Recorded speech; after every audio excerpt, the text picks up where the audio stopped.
Mic check. All right. Hello and good evening to all of you. Good evening Abhinav, good evening Kriti, good evening Bhabani, good evening Amlan, hi Fatima, good evening Sumit. How are you people doing? Welcome to Edukemy's YouTube channel. My name is Harsh Singh and today I have brought to you the current affairs and Edukemy's current affairs Gazette discussion for 2nd October, 2nd November 2021. How are you doing? Vivek, good evening to you. Good evening Anil. It's good to have all of you here. I am doing well, Vivek. How are you people doing? I hope that you are preparing your current affairs notes because that becomes the key for you to be able to memorize, revise and produce right before the examination, right? So that becomes really important and that is why I keep on focusing on you writing down the notes, because later when these will be the questions for you to practice in the test series, this is the data that you will be putting there, right? So do prepare notes because later you might not be watching the same video again and again. It will be doing the same thing again and it will waste your time, right? Good evening Sam, how are you? Good to have you again. All right, so that is why quick notes, important, very important. So here is your solution to the daily current affairs of UPSC. Let us begin right now. All right. So today the hot selling articles in the Gazette are: 1. Some update on the new IT rules. In February, government had framed some IT rules, some new IT rules for 3 important stakeholders in online media. Over the top players, this is one. The second one was for online news media company and the third one was for the social media. So some updates on that, and we will also be able to revise what this new IT rules were, right? So we'll understand that. The second one is an update of the SBI, an SBI report talking about increased formalization of economy. Is that not a good development? Yes, it is. So do note that part as well, right? The third one is an update on Pradhan Mantri Jan Arogya Yojana, right? So this is on the increase of the coverage of the scheme, right? All right. Moving ahead, this day in history is dedicated to International Day to end the impunity against the journalists, right? So this is what the this day has been declared about, and this has been declared with the help of United Nations. All right. Image of the day is on Warriors of Sonauli, which is a place in Uttar Pradesh. All right. Let me show you the screen again. Okay. Featured news for today is on one theme article which is there in all the newspapers, all the headlines of today. Featured news for today is on India at COP, Conference of Parties 26. Much awaited. India released its policy regarding climate change, and we will understand at 6:45 what this policy is about. How has India dealt with the international pressure of declaring the net zero targets, and what are the increased intended nationally determined contributions from India's end, right? So live at 6:45 p.m. All right, terms and concepts for today are: first, increase of usage of millets in midday meal. This is what government has proposed. We will understand something about the millets here. The second one is Alzheimer's disease. The third one being a mineral which is found below the earth called as bridgemanite, right? And what is the update regarding that? We will understand that. And the fourth is an update on Indus River dolphins, an endangered species in use in Punjab state. Okay. Editorials, 3 editorials for today. The first one on Taliban and what Taliban 3.0 means for the security in the region. This is one. The second one is on World Trade Organization. A very good update article from here about developing countries and giving them some special differential treatment, SDT.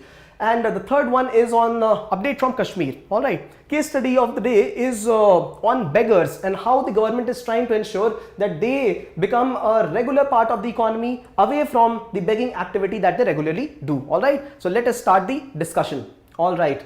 Abhinav says, sir, I am not able to download PDF of yesterday's Gazette. Is that so? I will check and I will get back to you immediately after. Bhabani says, Abhinav, after 7 p.m. and go and download. Before, sometimes it is unavailable due to preparation of PDF. Alright, Bhabani knows the whole structure, but largely it is available. It is available for today. I am well aware that it is available for today, and do check for yesterday once again. If it is not available, we will get it uploaded again and we'll check again, and I'll get back to you on this. on the chats, right? So what happens is that if you are online live right now, there is a live chat section which is separate from the rest of the chat. After the video goes offline, it gets uploaded on YouTube and the chat is different. So you might want to check my comment on that platform. All right, great. All right, Kriti also says yesterday's PDF isn't there. Looks like I will have to check this. All right, thank you for informing. Great. So the first snapshot is on the new IT rules. The IT rules were passed by the government, right? So this is the difference between rules and act. It was not passed by the parliament. It was passed formally by the government itself. And these rules became very important because they were trying to regulate and maybe streamline the process in three different places. One is the over-the-top platforms, like Hotstar, Netflix, etc. Some streamlining here. Then the second one was social media content. So social media has to be regulated so that it helps the marginalized sections so that they do not spread enmity or spread violence. This is the second one. And the third one is on the online news providers.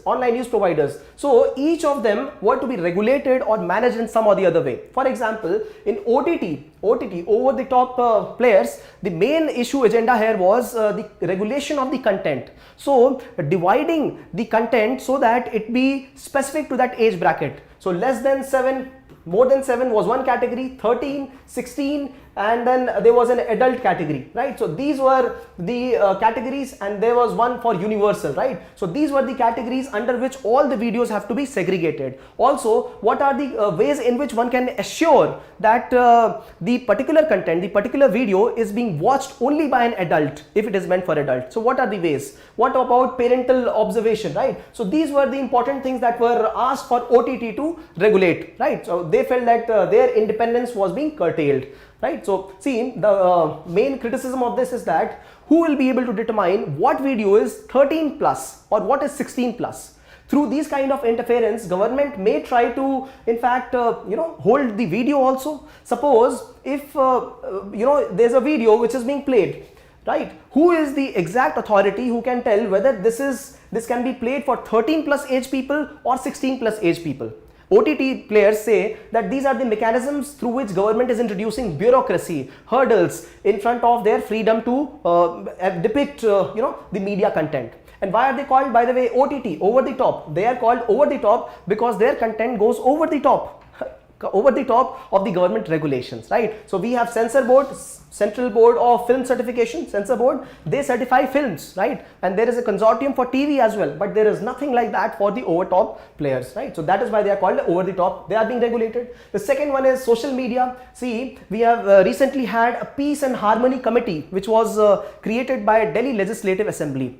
This was on the allegations that Facebook was trying to spur more violence through inducing such kind of content which was, which did not have, which generated animosity in the community and also aided the riots in Delhi, right, last year. So Facebook there was allegation against it, and therefore there was a formation of Peace and Harmony Committee, right? So social media regulation should also be done. What are the important parts here? One important part of this new IT rules was that for social media regulation, we will have to get to the original source, the person in India who has shared the news for the first time. And this is where WhatsApp had some of its reservations. WhatsApp went ahead to file a case saying that the encryption technology will then have to change, and WhatsApp will have to also survey what message has been passed. So this will also impinge on the privacy of person. And later government clarified that we do not need the data, we just need the first source. Right, so this is regarding regulation of social media. And the third one is online news providers. For them also, the regulation was that they would have to be able to provide for some mechanisms, grievance redressal mechanisms, right? So these are the mechanisms that were asked for in social media rules. Now the latest update is that the government has come up with some FAQs, frequently asked questions, and one of them, which was a news, is that if there is an intermediary who is trying to regulate all these bodies, or who is trying to know the WhatsApp content of a person, of a particular person. So survey on that person cannot be done 24/7. One cannot be surveyed 24/7 just in the name of regulating that content or knowing who is the originator. This is the update which has come up in the recent guidelines, some FAQs, frequently asked questions. Now, the main agenda of government providing these kind of new IT rules was to curb fake news, was to ensure that child pornography or scenes of violence are not propagated in online space, and to reduce the financial fraud, empower the ordinary users, right? So we will present both the sides of the article, right? When the question is about what is the intention of government, this is what you will put. But if criticism or analysis of it is asked, you will also put the perspective of these three different players, right? They feel that this is harming their freedom. They feel that this is harming the privacy of the individual. For example, the WhatsApp, and you will also give examples. This is how this particular article gets covered, right? Now, certain important fodder material is that for removing or disabling the content, it has to be done within 36 hours of getting notified that this content has to be removed. Also, it is for those social media platforms where there are 50 lakh users, 50 lakh or plus. And then we also have to place a compliance, nodal and grievance officer, right? And there is a time frame in which these actions have to be completed, right? Also, the government has provided a three-tier structure. So first tier is self-regulation. The second tier is regulation through consortium of the body. For example, for the conventional news of newspapers, PTI, Press Trust of India, this is the one. So this is an association of around 500 newsprint companies. PTI. Similarly, we also have one for the cable TV operators. So we will also have to have a consortium for other social media groups, for the online OTT providers as well, right? So this is another component. And the third regulation structure is the government itself. So three-tier regulation. This is the update from February this year, and I also provided the latest update about it, right? All right. And yes, one more update I was reading on the newspaper, that now we have algorithms. Which are automated. So these algorithms automatically promote a news article if it is in news, right? Notwithstanding whether it is in news because of violence, whether it is promoting divisive content between communities, sex, gender, right, categories, but still it will keep on promoting that content. That means that human intervention becomes more important. This is where ethics question can get formed. This is where governance of artificial intelligence also comes into question, right? So the government has come up, the minister himself has said, government minister has said that such algorithms will have to be changed, so that such kind of content which harms the social harmony does not get more promotion, right? So this is the first snapshot, a holistic coverage, right? Holistic coverage of this article. All right, have you understood the first one? IT rules and what are the updates? Have you? If you have, just type a yes. All right, the second snapshot is formalization of economy. Now, India's economy is largely informal, right? So around 90% of the workforce of India is informal in nature, right? Less than 10 people working, and they are not covered in any of the formal structure. That means they do not have social security network, they do not have medical coverage, they do not have life insurance, they do not have any other kind of insurance. So this is called as informal economy. However, the good news right now, and by the way, this 90% of economy, this provides a good chunk of GDP share also. Around 40 to 50% of GDP is provided by the informal sector itself. Imagine the proportion, right? So we are talking of not only people who are in agricultural sector, but manufacturing sector also. A huge amount of construction industry, it is informal in nature. People who are employed by themselves are informal in capacity, right? And they provide around 50% of GDP. This was the past, but the news SBI report has said that a decent amount of this population has converted into formal structure, right? This is good, the good news. So the report says that earlier this was around 52%, right, proportion, and now it has reduced to 20%. 20% of the informal setup and rest of it is formal setup. This is about the informal economy, right? Economic output, not the proportion of people, but the output, right? So around 70 to 80% 50% of economy has become formal if you look at the valuation, not the number of people, right? Earlier the valuation, see MSME sector, I have repeatedly told you MSME sector itself contributes around to 40 to 50% of GDP. So many of the SMEs also, that means, have converted into formal sector, right? So this is the update here, right? Why have they converted? This is the analysis here. They have converted because of the adoption of GST. Because of GST regime, people have to mandatorily pay some tax, right? And there have also been an increase in tax this month. Okay, this is one. Second one is enhanced level of digitization, which has enabled a lot of people to get into the automated financing capacities. So they have to be under the formal structure. Right? Formal structure is not always disadvantageous. It is also advantageous because the person is under an umbrella cover, right? There is insurance cover. So that is how it is advantageous also. But yes, they have to pay taxes in that case, right? Then demonetization, e-Shram portal, we have covered e-Shram portal also. Gig economy, we have covered gig economy alone separately in one of the feature articles. So all of these part have become formal, and therefore we have got increased participation in formal sector.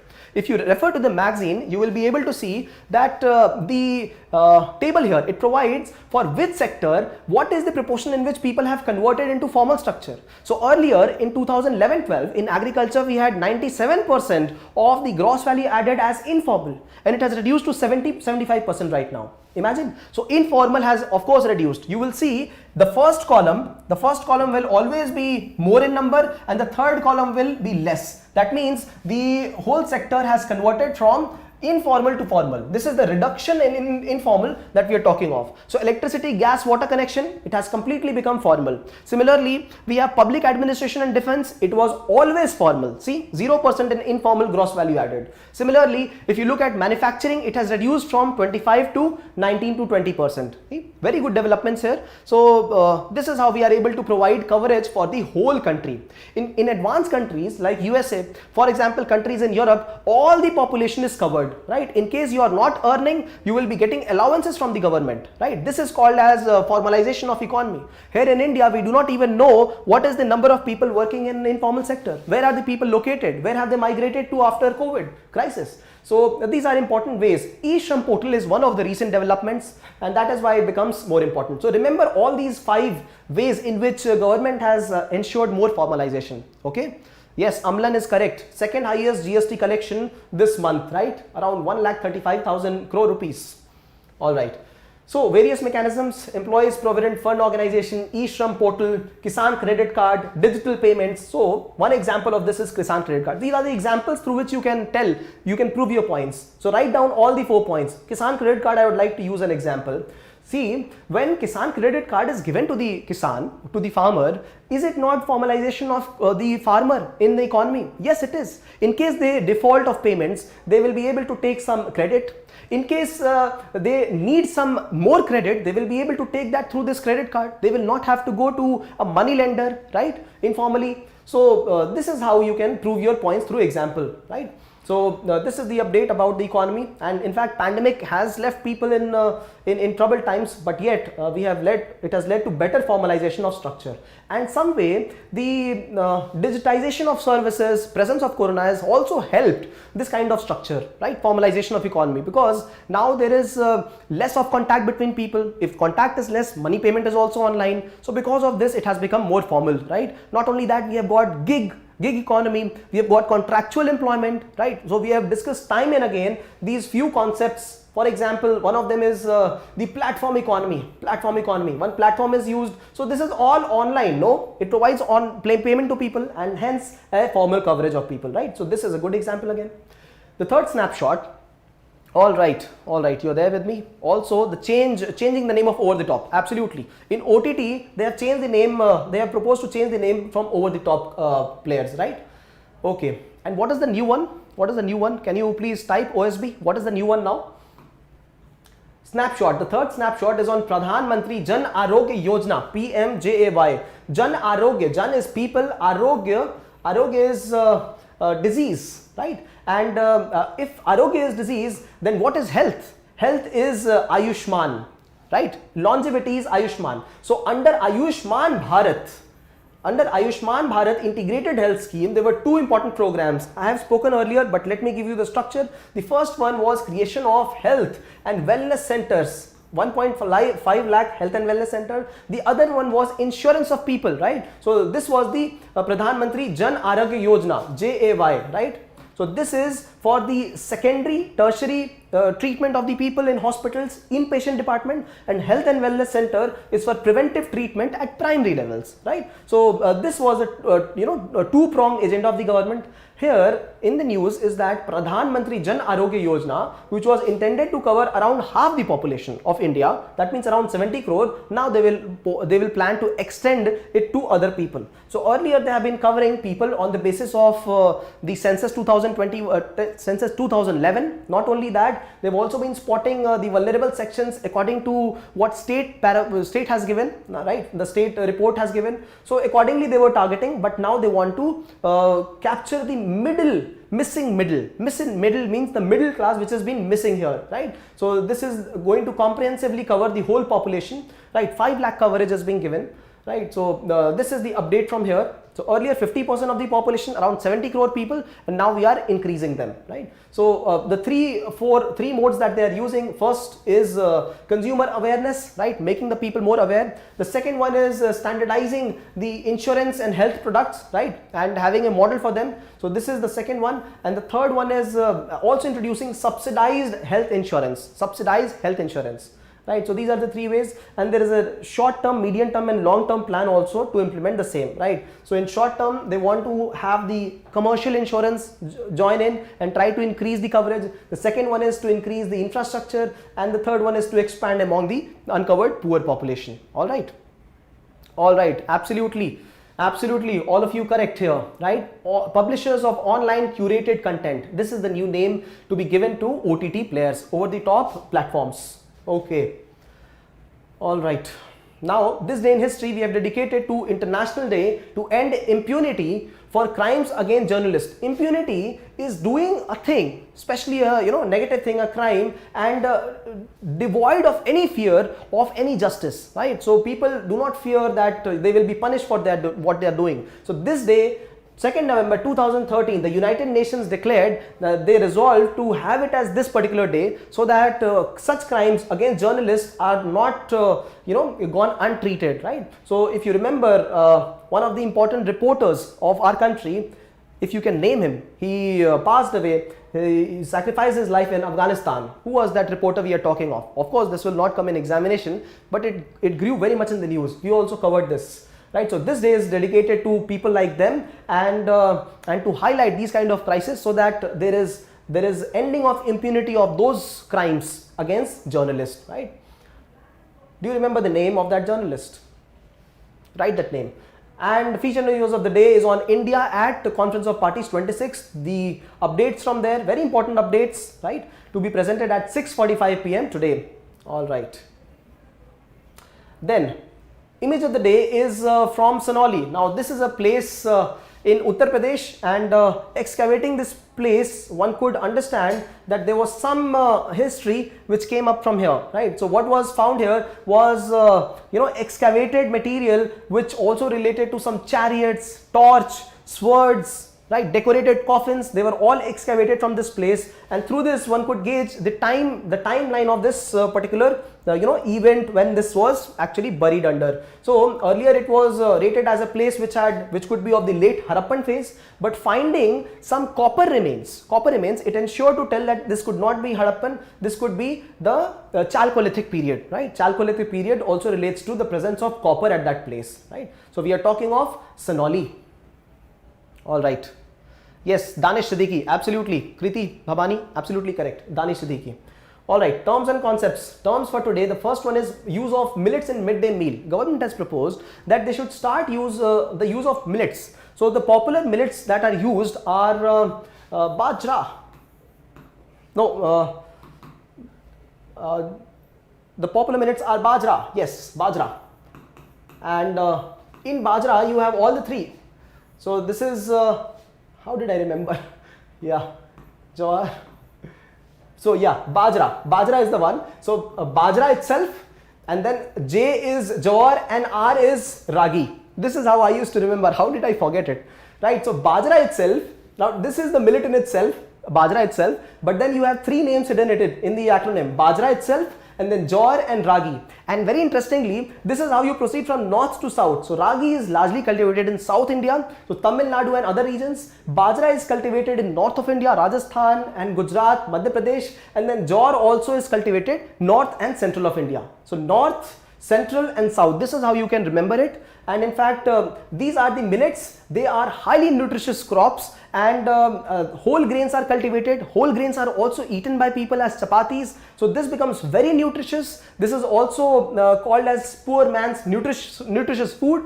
Not only that, they also utilize less water. So there are various advantages of utilizing bajra. Bajra, that means bajra itself, jowar and ragi as millets in midday meal schemes for students, right? School children. So yesterday itself we studied school children and preschool children. They both need nutrition because of the need of physical growth and mental, emotional, and the growth of that individual itself. We are talking of the hormonal growth. So that is what is required, and this is why the government proposed that they may be introduced. These are also rated as superfood, and they not only reduce stunting and body mass issues but also reduce the eye issues. So corona blockage is reduced. In fact, it is recommended for all people to eat these kind of millets, right? And they could be mixed with the regular wheat duff, and they can be eaten as chapatis as well. All right, many of you would be using it. Yes, Bhavani, great trick, but I had forgotten it. It was a long time, but you should remember it like that. All right, Alzheimer's disease. Now, this is a disease in which slowly and steadily the brain cells starts to die, right? And the exact time of the onset of disease is not known, but it starts at old age only, right? Largely at old age. And Alzheimer's disease is what is the most common thing that leads to dementia. So dementia is the reduced activity of the person, the brain activity, memory, cognitive skills, all of it. It is the most common reason that leads to dementia, right? So what is in news is that they have understood, the scientists have understood what are these few specific parameters that lead to Alzheimer's disease and how does it gets hastened, right? So this is the update about Alzheimer's and dementia. It leads to loss of memory, it leads to loss of cognitive awareness skills. In fact, the motor controls are no more under the person's control. Also, the toilet skills, they reduce with time, and this is something that can happen to anybody. What is, however, required is to have good nutrition during youth and maturity. If one has that, then probably towards end of the life period, these kind of issues will crop up very late, right? But another report says that these issues crop up early in the subcontinent, Indian subcontinent, right? And they come up a little later. So 45-50 is what is the onset in Indian context, and it comes a little late, 5-10 years late in the other developed countries. Okay, so it leads to brain function loss, dehydration, malnutrition, right? So these are the things that are associated with it. All right, the next term in news is bridgemanite mineral. So what is bridgemanite mineral? This is the mineral which is found at the depth of earth, right? Depth of the earth, and it is a composite mineral which includes magnesium, iron, calcium, all of them into it, right? So if you find these kind of minerals inside the earth, can we not find them in meteoroid as well? Absolutely, we can find them at meteorite as well. So let me ask you all, what is the difference between meteoroid, meteor and meteorite? Yeah, very good question. They can ask you a question like this. It has been asked previously in many exams, and they can ask you time and again, right? In fact, I took a while to remember again and verify. All right, so what is the difference between all three of them? Anybody? Meanwhile, I would like you to like this initiative. If you like this initiative, right, just put a thumbs up button and we'll appreciate your move here, right? I already appreciate your presence here, friends, right? Every day I can see all of you people who are commenting here. I would like you to be participants here, right? I acknowledge your participation and your attendance every day, right? All right, so meteoroid is the one that is found in space, right? And once it enters the Earth's atmosphere, it becomes a meteor. But if it does not burn completely and it reaches the Earth's surface, it is a meteorite. And do correct me if I am wrong. I am going to repeat it again. Meteoroid in the space entering the Earth atmosphere, meteor, and then if it does not burn and it reaches the Earth's surface, it is a meteorite, right? So this is the update about it, that the internal contents of the Earth, right, this particular mineral, bridgemanite, right, so these were also found in the meteorite, right, and there was slight difference in the structure of these two minerals. This is the update about it, right? So what do I want from you here is just to update yourself with these terms. All right. Okay.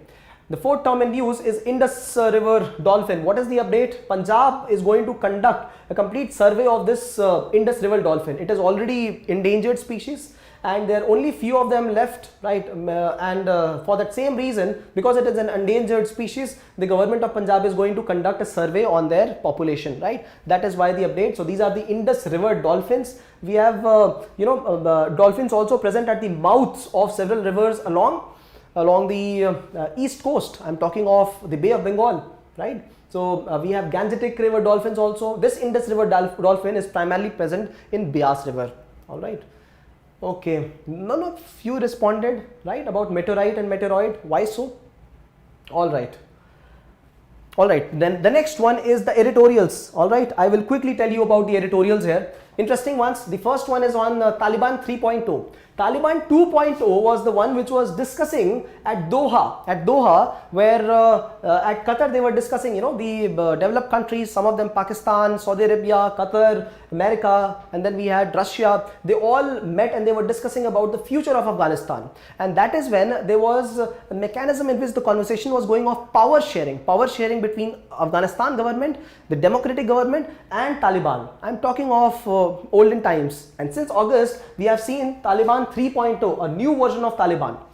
While they were on discussions in 2.0, the editorial itself says Taliban was speaking of democracy. They were speaking of empowering women. They were speaking of representation of minority as well. But as they came into power, of course with force, none of them is something that we can see. So recent attacks in the mosque, recent attacks in the state, in the Afghanistan state itself, no representation of women, persecution of the minorities, various communities. We are talking of one important community, Hazaras, right? So, and of course the minority with respect to religion also. So this persecution talks about Taliban 3.0. Should they be trusted or not? This is the question that the editorial has asked. Has asked, and it has also been written by an IPS officer. So something that you will be into later. Maybe editorial writing, right? So it also presents of the editorial completely talks about the past, how the Taliban got formed, and we have covered this. We have covered the complete formation of Taliban, Afghanistan, the issues in Afghanistan in one of the feature articles in August itself.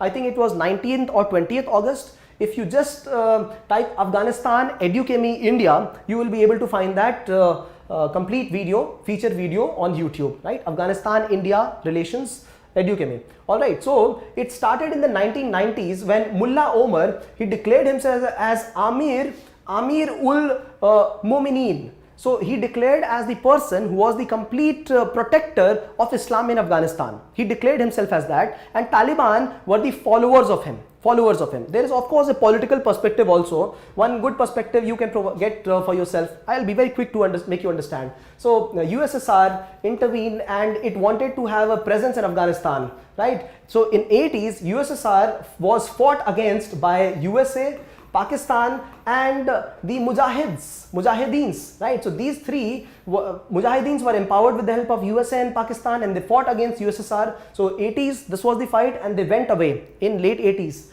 And after that, USA was still present, right? Indirectly, Pakistan was and Mujahideens were. And there was a civil strife in Afghanistan from the times of 1989 to 1996, right? Civil war in Afghanistan. In 1996, Taliban took over. So see, Mullah Omar and Taliban took over from 1996 until 2001.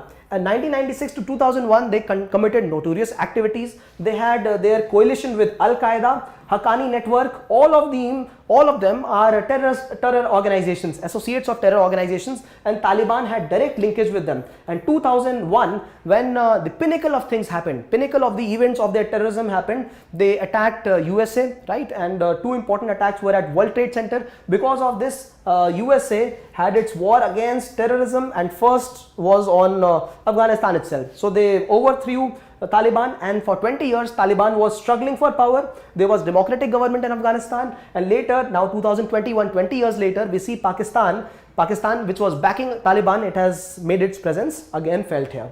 So whether Taliban should be considered as legitimate power is of course not in question. They are the power there, but whether they should be trusted is definitely in question. So right now, who is the one committing these kind of terror activities? What comes to light is ISIS, right? So Khorasan province, this is what ISIS wants. It wants the presence of a Khorasan, right? A greater province, a greater Persian province, which has Persia, Iran, parts of Afghanistan and other Central Asian countries, and make them a Khorasan province in itself. So that is why ISIS is committing these kind of terror attacks in Afghanistan. That is why in focus. But the underlying threat is Taliban itself, Taliban 3.0. This is the update article here. Okay, all right. So in fact, political article, but yes, providing some important insights, written by a civil servant. So of course giving some insights. These are not my personal opinions. This is the opinion. It was present in the newspaper today. All right. The second one is from Observer Research Foundation, an important think tank, and it talks about the World Trade Organization. See, in World Trade Organization, the main agenda is to promote trade between countries, right? And promote trade neutrally. Now, if a country is developing and if a country is developed, can they have equal level of trade with each other? No, they cannot. And that is why some relaxation is provided to the developing countries. For example, simple relaxations can be about how much subsidy can be provided in that country, right? Another relaxation can be increased presence of market for them. So there are few more mechanisms of providing relaxation. For example, less countervailing duty, right? So these are the kind of mechanisms which are there for developing countries, right, in the WTO mechanisms. Now, the catch here is that anybody can declare themselves a developing country. Singapore has called itself one of the developing countries. So has China, and so has our dear country, ourselves, India. So are these developing countries? This is what is opposed by USA. So USA said that once we start investigating if you are developing or not, then you had it. There will be penalty opposed against you. So Singapore said, fine, we will consider ourselves as developed country. But China and India are leading the presence of the developed world through their own agenda. So China says we are one of the upper level countries in the developing world, and India is in the lower level of developing world. So USA says no, you are not. At one place you are saying you want to become a 5 trillion economy, $10 trillion economy. China is already the second largest economy in the world. So how can you call yourself as developing? This is the question that America has asked. So these countries have their own agenda. India says there is huge amount of poverty and it wants to avail, certain important rights, right? So if you know of the peace clause, it is a kind of exemption for developing countries. India has got this, right? So these are the kind of issues. So the editorial says that the countries need to develop a parameter. WTO needs to develop a parameter based on the GDP per capita, based on the complete amount of production in that country, the gross value added, right? And this is how one will be able to determine which countries are which countries should receive the special and differential treatment. So this is the keyword, special and differential treatment, right? This is the editorial about having a particular metrics through which we are able to decide which country is developing or not. Okay. The third editorial is on Kashmir, right? So this editorial presented in the Hindu talks about the recent killings in Kashmir, and it also reminds of the times of 90s when there was when there was killings of the Kashmiri Pandit, and there was mass exodus of them, right? So these are the times when we get to reflect what happened 20 years back, and this is a quick update on the same, right? So another one, political one. All right. Case study of the day is on beggars from Delhi, right? There are calculated numbers, 20,000 plus beggars in Delhi, and the government of Delhi has ensured that they want a mechanism where all these beggars are targeted. They are targeted, and through mechanisms, through some support, through providing them some skills, they be removed from this activity of begging, and they can be channelized into the economy. How can that be done? So firstly, provide them stipend of rupees 100 per day, provide them some valuable skills so that they indulge themselves in some constructive activities. So these are the ways in which Delhi government is doing this particular generous act against begging. I firmly believe that if children are begging today, these children will at least live for coming 60, 70, 80 years, and for 70, 80 years there will be complete liability on the state itself, on the government itself, and that is why one should start working at young age only to provide them these kind of skills, livelihood based skills. A very good case study, you can put them, and when you write a case study, create a special space, right? Begging, Delhi, this is how you can write, and then 3 important pointers, this is a case. And you provide this as a part of your answer. Social sector initiatives, developments by the government, right? Especially related to society and social issues. Paper 2, governance, right? Steps taken by the government. This is how you can present a case, and this will help you gain a couple of additional marks in a 10, 12 marks question, right? So this is the complete Gazette magazine presentation. I would like you to like this initiative, right, and be a part of it. Right now we will have the featured news discussion, and it will be taken by Karuna ma'am. She is an expert in environment science technology field, and she will be rightly taking up Conference of Parties 226, right? An important event that we have been waiting for. All you have to do is wait for just a couple of minutes and she will be here. And so this is the complete feature that we'll be covering. Important feature, just join the other video and we'll quickly cover that for you. All right, till then I will see you again in a short time tomorrow evening as well. All right, so thank you for watching. Prepare quick notes as well.